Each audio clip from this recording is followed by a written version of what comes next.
بسم اللہ الرحمن الرحیم۔ گزشتہ جمعے میں جو سوال خاندان میں میاں بیوی کے باہمی اختلاف کے بارے میں کیا گیا تھا، اسی سے متعلق ایک اور سوال بھی بعد میں پوچھا گیا، اور جو اصل سبب بن جاتا ہے بعض اوقات بہت سارے گھرانوں میں اختلاف کا۔ شادی کی بات اگر جو آدمی ہے، مرد ہے، اس کے والدین اگر بوڑھے ہیں تو اس کی کوشش یہ ہوتی ہے کہ وہ اپنے والدین کو اپنے ساتھ رکھے، ان کی خدمت کرے، اپنے گھر میں انہیں بلائے۔ اس موقع پر اس گھر کی جو بہو ہے اس کے رویوں میں بعض اوقات ایسی بات آ جاتی ہے جو باہمی لڑائی کا، جھگڑے کا باعث بن جاتی ہے۔ وہ خاتون یہ کہتی ہے کہ جناب یہ تمہارے والدین ہیں، اس کی خدمت کرنا تمہاری ذمہ داری ہے، اس کی خدمت کرنا میری ذمہ داری نہیں ہے۔ خاوند یہ کہتا ہے کہ جناب یہ میرے والدین ہیں تو تمہارے بھی والدین ہیں، اور اس لیے چونکہ ان پر میں خرچ کرتا ہوں اور تم میری بیوی ہو، اور بیوی ہونے کے ناطے سے تمہاری ذمہ داری بنتی ہے کہ اس میں ان کی خدمت کرو۔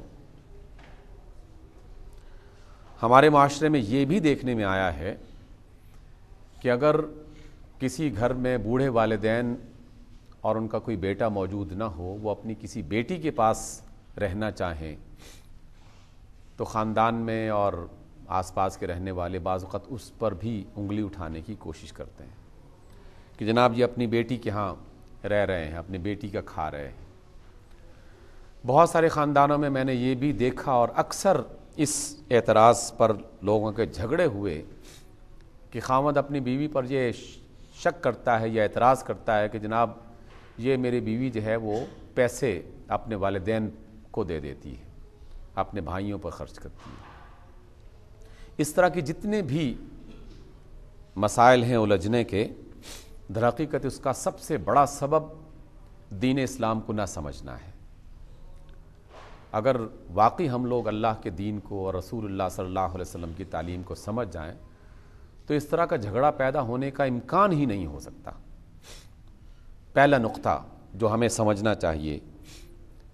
کہ بوڑھا آدمی مرد ہو یا عورت، ہر ایک شخص کے لیے محترم ہو جاتا ہے، چاہے اس کا عزیز ہے یا نہیں ہے۔ رسول اللہ صلی اللہ علیہ وسلم نے یہ ارشاد فرمایا کہ جس شخص نے کسی بوڑھے کی توقیر اور عزت اس وجہ سے کی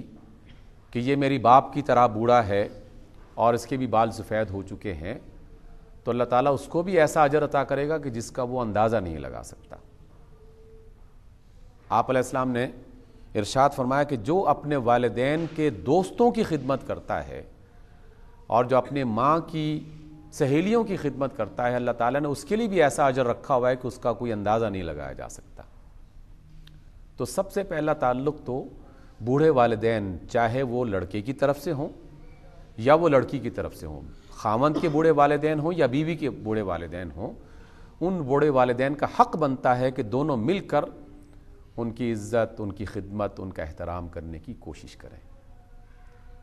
اگر وہ اجنبی بھی بوڑھے ہوتے تب بھی ان بوڑھے لوگوں کا خیال رکھنا اور ان کی خدمت کرنا یہ بہت بڑی فضیلت کی بات ہے۔ اور اگر وہ رشتے میں شامل ہو جاتے ہیں تو پھر اب وہ صرف بوڑھے نہیں ہیں بلکہ وہ قرابت دار بھی ہیں، اور قرابت دار بھی کوئی دور کے قرابت دار نہیں، اتنے قریبی ہیں کہ اللہ کی طرف سے باقاعدہ جہاں نکاح کی حرمت کے رشتے گنوائے گئے ہیں کہ تم پر تمہاری مائیں حرام ہیں، بہنیں بیٹیاں حرام ہیں،